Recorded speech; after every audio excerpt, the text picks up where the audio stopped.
Сронете го овој свет и нов направете братски. Овие стихови се најдобар приказ на оно што се случуваше на прекрасниот неделен ден на Лопушник, на кој одбележавме 74-та годишнина од смртта на големиот македонски поет и борец за слобода, Коста Сове Рацин. Рацин не соедини нас, 30 планинари од Кичево, Битола и Скопје, на оваа прекрасна манифестација, едноставно насловена Цвеќе за Рацин.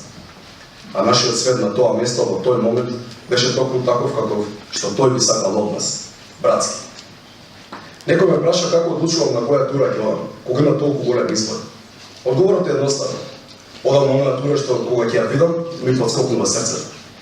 Кога видам дека се организира прошетка во местото каде што е убиет човекот, чиј пишал збор одново и одново ме инспирира и го одушевува. Знае дека не постои друга опција освен да одам таму. Недела. Влегуваме во возилото и тргаме на пат по влажните улици. Сите прогнози се ужасни. Ке истуре, цел ден ке истуре. Така и беше по патот. Не престана да врна и додека стигнаме до Кичевските села, единствено нешто пред нас беше магла, дожд, темни натежнати облаци и никако знак дека прогнозата ќе се подобри во текот на денот. Мија се обидуваше да ме премести. Па ми нудеше други опции во тој правец. Може да одиме похрид на кафе. Само гледам на смена и ништо не кажував.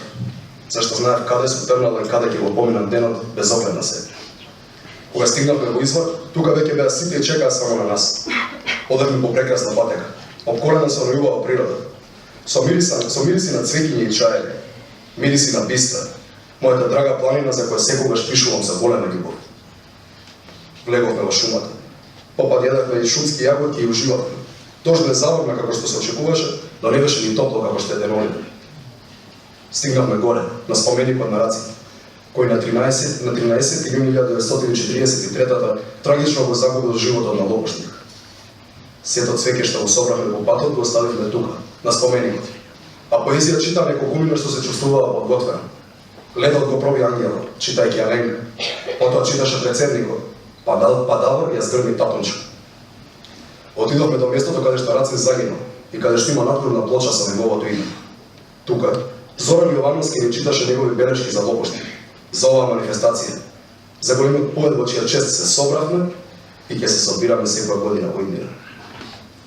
Следно беше прекрасната Викторија, чија изведба на денови сите не остави без зборови. Слушав и се ежев како звучеше. За туги бели дворови, копај си црни гробови. А на Бели Мугри, која претходниот ден ја купив од плоштад, и од која сите читавме, даде идеја сите да ми се подпишат и да ми остане како еден убав спомен од овој прекрасен ден.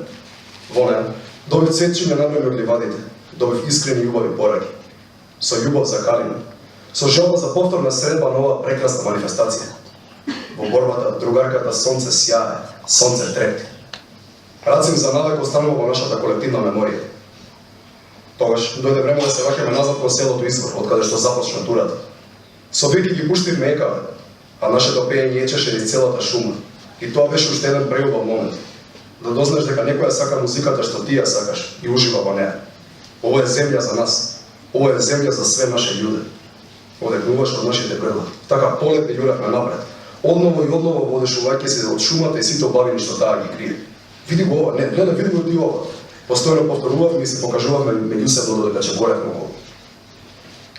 Кога стигнавме на асфалтот, дури тогаш почна да паѓа дожд. Толку најавувано. Кој откажа многу тури и планови на луѓето што ги знам. Нас не израдува, не овлади.